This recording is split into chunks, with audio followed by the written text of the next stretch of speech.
Well, thank you so much for having us here today. How many of you have a performance management system within your DOT? Not you, Dave.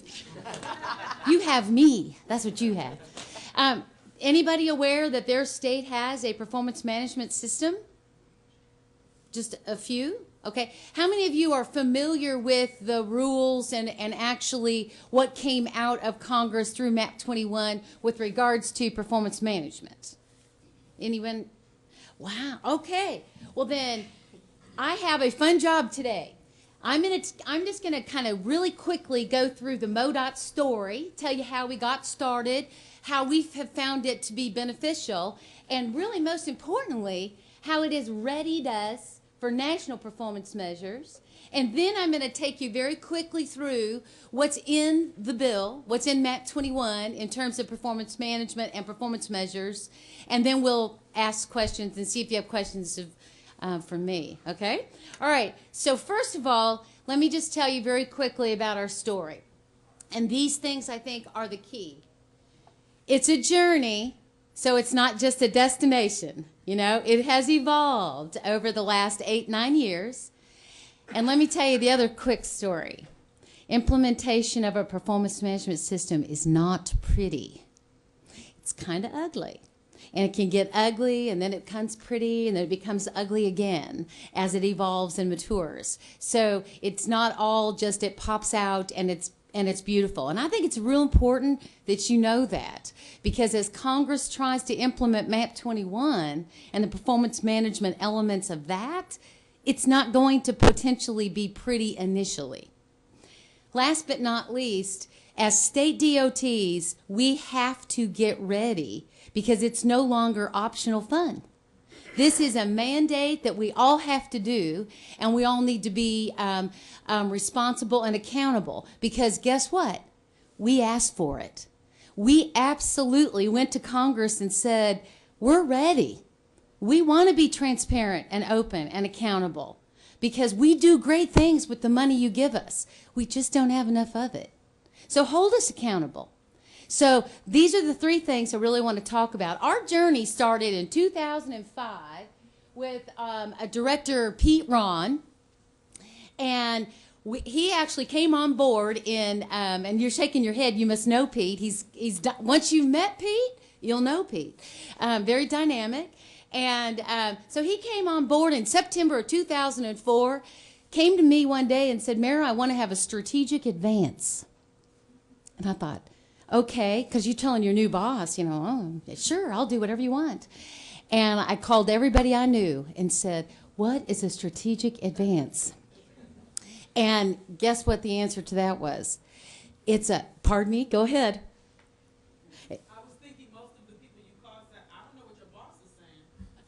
And that's exactly right. And, of course, I was too chicken to ask him, so I just went forward like I had sense, right, and found out that a strategic advance is really a strategic retreat, but we never go backwards. We never retreat. We always go forward. So we had a strategic advance, and in January populated our first performance management effort, performance measures in the tracker. Now, why is that important for you to know? It's like Nike. Just do it. Because nothing's perfect. It's an agile process. It has to evolve and mature. So for those folks who want to have a perfect product, it just won't happen. So we had a retreat, or not a retreat, an advance in November, and 6 weeks later published our first report. So do it quicker the better, and just get the motor running. It's evolved, as you can see, through today and through Dave's leadership, and it's been supported through actually our commission, which is the way that we're organized and structured. So you might ask, well, what do you base your metrics around at MODOT? We base it around our tangible results, which are identified as something that we believe our customers expect us to deliver. So I know it's hard to read, but basically our customers expect us to keep them safe. They expect us to have roads that are smooth and unrestricted, and bridges too. They expect us to provide outstanding customer service, and something everyone in this room probably is interested in. They expect us to deliver great projects of great value and promote economic prosperity, right? So we hinge our performance measures around what we expect, these tangible results we expect our customers to produce. And we send it to everybody and ask them, how are we doing? We're telling you, open and honest, warts and all, this is exactly what we're doing with the dollars you've invested in us. So how are we doing? And then your next question might be, okay, so you have this performance management tool, you hover it around what your customers expect, you have some indicators, you send it out to the public, you're doing a noble effort at trying to be transparent and open. But really, how does it work internally? The accountability of our tracker, which is what we call it, is phenomenal because we hold quarterly meetings. And literally, Director Nichols will stand up just like I am today, and he will look and say, Sean, how come you're not moving the needle? And if Sean doesn't have a good answer, there is silence that takes place in that room. You could hear a pin drop. And all of a sudden, Sean realizes that he's got work to do. We go through every metric. We talk about where we are. And as Judy suggested, where we've been, the benchmarking, where we want to be, where we think that goal or that aspirational target needs to be. And we talk about the strategies that we're deploying to get us there, right? So this accountability is huge. Nothing works as effective as top leadership buy-in.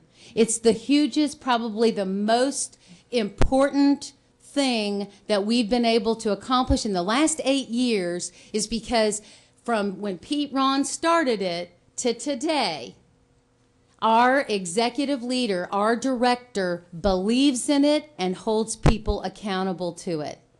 Decisions are made from it. Because remember, these are kind of some famous words I'd like to leave people with regards to performance management. Why performance management? Why is it a great tool? 4 things. What gets measured gets done. Second thing, if you don't have the right data and the right facts, how can you make good decisions? And when you're in scarce resources, like Dave was alluding to, it absolutely helps us decide where to place those resources. And lastly, accountability. Because every employee at MODOT knows what the tracker is. They know how they're tied to it. And they clearly understand that they're responsible in some form or fashion in moving that needle. So it's really, really critical, and leadership buy-in has helped make this successful. And in 8 years, was it pretty? No. Did we have some struggles along the way? Yes. And just like the gray notebook, we've evolved as well. And now we are absolutely ready for national performance measures because we have got ourselves ready. Here's just a couple as an example. Keep our customers safe. You can see our fatality numbers have gone down. What a fabulous trend. Why? Because we implemented statewide strategies like guard cable throughout our interstate corridors. So we have looked at our data, we've made good decisions, we've put the resources where we needed to, and we held people accountable.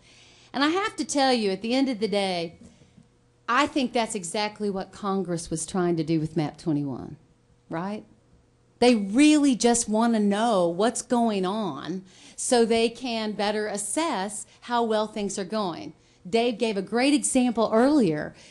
How is the health of our infrastructure across the nation, not just within our own state, but across the nation? So they, and I will have to tell you, just between us, we never thought it was going to happen. So, we were sitting here thinking, this will never pass, so we really don't have to worry about it. So I heard some states, some of my colleagues from the states that you are representing, we would always sit around and go, well, we don't really have to worry about that yet, because they're never going to pass anything. And lo and behold, in July of last year, it came out. And this is what came out. So they identified 7 national goals, which are, probably very similar to what your DOTs have as well. And then they identified these 4 program areas, which are, again, very similar to what every DOT, it's kind of what's in the federal program to begin with. So the first program area that they are requiring metrics is in safety. Well, that's understandable and appropriate. And so what we did through AASHTO, which Dave alluded to, is we actually said, as a team, what do we want to measure and what is the right thing to measure and what's the definition, etc. But actually in the law, there is, these metrics are actually required. So this isn't one that we get to decide what's going to be measured. These actually are what's going to be measured because it's stated in the law. What we as AASHTO have done is we've actually taken it a little bit further and said, you know what, we don't want a 3-year rolling average, we want a 5-year rolling average. We want it based on a calendar year instead of everyone having different fiscal years. So what we've done is kind of taken the parameter and kind of narrowed it. Now, I'm going to stop right here and basically ask you or give you a great example. How many of you would think that state DOTs would have any concern about this? Because, sir, you're with NHTSA, right? How long? National Transportation Safety Board. Okay, well, but how long have we been measuring safety fatalities? How long?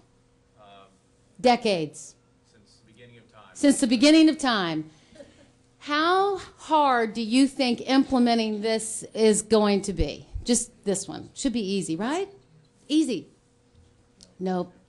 Nope. I'm going to tell you why. Because you see this one, serious injuries? We can't agree what serious injuries are because everybody has different definitions of them. So Massachusetts has a different definition than we do. And Kentucky has a different definition than someone else. And so there is no guidebook out there that says a serious injury is going to be defined by X, Y, and Z. So that is what is making the implementation of MAP-21 just holistically very, as Dave alluded, very concerning, is because we aren't all on the same playing field. We don't have the same definitions. We're not collecting the data the same way. It's like a apple and a watermelon. Fruit, but definitely different fruit. So this is what makes national level performance measures kind of concerning. The other thing, and I'll get to it at the end, is the target setting component. So what MAP-21 also required is they're going to set targets and then say, you have to meet this target. And in some cases, like pavement condition, there's consequences associated if you don't make it. Fiscal consequences. And what the big gorilla elephant in the room that my colleagues and I fear is we don't want our federal dollars to be adjusted in any way or tied to national performance measures, at least at the beginning, because at the beginning, what? Implementation is ugly. Okay, so, Ann Key, I always agree with my director. What does VMT stand for? VMT, Vehicle Miles Traveled. Thank you. And you know what? Great. I'm the customer relations, communications falls into my area, and we do this all the time. We put stuff and people don't know what it is. It makes sense to us, you know, crazy. Did you have a question? Yes, can I just ask a basic question? Why do they call it MAP-21? Why did they pick that? Well, I don't know. They've had numerous, moving forward, moving ahead for progress in the 21st century is MAP-21, right? Okay, so I'm going to buzz through these. So in the performance area, we have infrastructure condition, which is basically bridge condition, pavement condition. Again, focused on the NHS, which is the National Highway System. And again, if we don't meet it, there are consequences outlined in the bill that, so there's, unfortunate issues there. But we'll kind of go along here. System reliability. So in MAP-21, this is a good example. They basically said, we want you to measure the performance of the interstate. We don't know how. We don't know what indicator you're going to use. We don't know what data you're going to get it from, but we want that. And so now at AASHTO, we have recommended annual hours of delay as a potential performance of the interstate. So out of these 12 mandatory measures that are identified in MAP-21, some are very specific, just like in bridges, the fatalities per VMT, very specific. And in other areas of the bill, it's kind of, well, we don't really know. But this is what we kind of want. So it's not a metric, it's just a topical area. So these are the two for system reliability. Then we even get into more fuzzy land, which is congestion, environmental sustainability, and freight and economic vitality. Again, not a specific measure. They just say, well, we need to measure traffic congestion. Well, if we can't agree as a nation on a definition of serious injury, how well do you think we're going to agree on something as contentious as traffic congestion? Some would contend we don't have that issue in Missouri.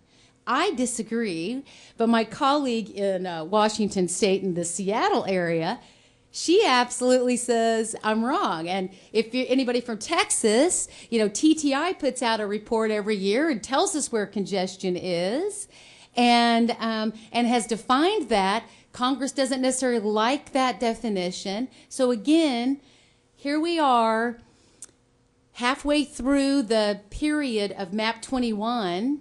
It's going to be over in 9 months, and we haven't even defined it. Okay. Again, minimum levels will be set for certain things.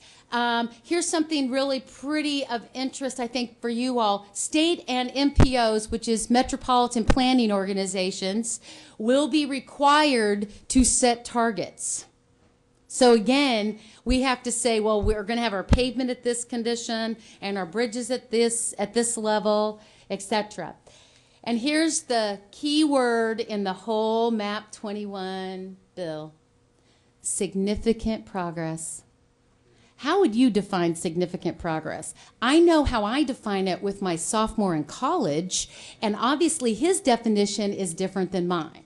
So significant progress has to be defined as well, because, how well will we know we're doing in meeting this target? What is significant progress? The other component of MAP-21 that is a nuance is that they're going to require performance plans. So in the safety arena, we've been producing a highway safety plan for several years.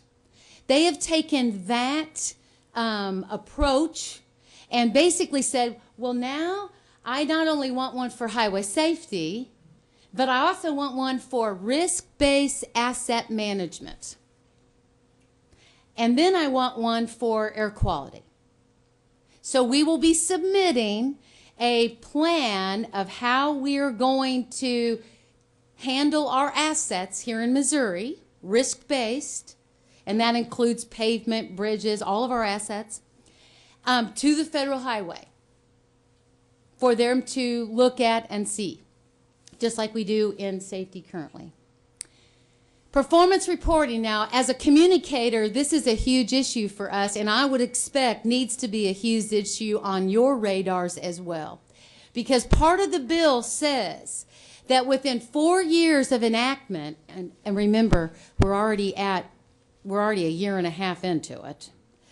At 4 years after the enactment and biannually thereafter, they will, being USDOT, is going to produce a report on how well we're doing on these 12 measures. And whether or not we have sufficiently made significant progress. And I don't know about you, but there's lots of reports out there, and I think my colleague Larry is going to talk about it here soon, but everybody gets their data from different places. There's a professor in the southern part of the United States who puts out a report about pavement condition every year. And Professor Harkin just goes out to the national database and pulls this down.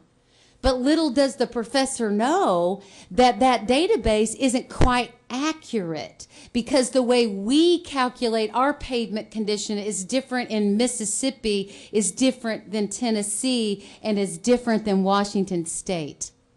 So it's not simple. You can't just go out to an arbitrary database, pull it down, and create a report. And this is what Federal Highway and USDOT and Congress has mandated through MAP-21. And what I'm worried about is, and I would assume you would be as well, is that they're going to compare Missouri to Massachusetts to Alaska to whatever and whatever, and it's not apples and apples. And in some cases, it's tomatoes and carrots versus watermelons and bananas. That's the variance. Here is the published rules. So here we go. So we basically are just we're waiting. Oh, we're patiently waiting. So we're waiting for USDOT to come forth with their rule and say, well, we've thought about it, and this is how we're going to define safety and serious injuries. And we've thought about it, and this is how we're going to collect the data. And so this is kind of the timeline. So for the safety, they are to have produced a notice of proposed rule by the end of this month. My good friend at USDOT and Federal Highway just told me if it comes out within the next 30 days, it will be lucky. So all of these dates that they told us we would have this done by are now kind of being pushed out. So you might ask, well, what's next? And I will say what's next is when that first published rule comes out, state DOTs across the nation will get a very good glimpse as to how well this is gonna, how we need to be reacting. It will tell us about target setting. Are they going to hold sanctions against us, or are they not? Are they going to give us flexibility, or are they not? Are they going to attach my funding formula, or are they not? At the end of the day, I really hope that your DOT is measuring performance for your state. And I can tell you right now, my friend Daniela Bremer does a fabulous job. And I know a lot of your state folks that do great jobs. But we need to do this. We don't have a choice. It's here. But at the end of the day, measuring our performance is the right thing to do, but implementing it is messy. And so it's going to take some work.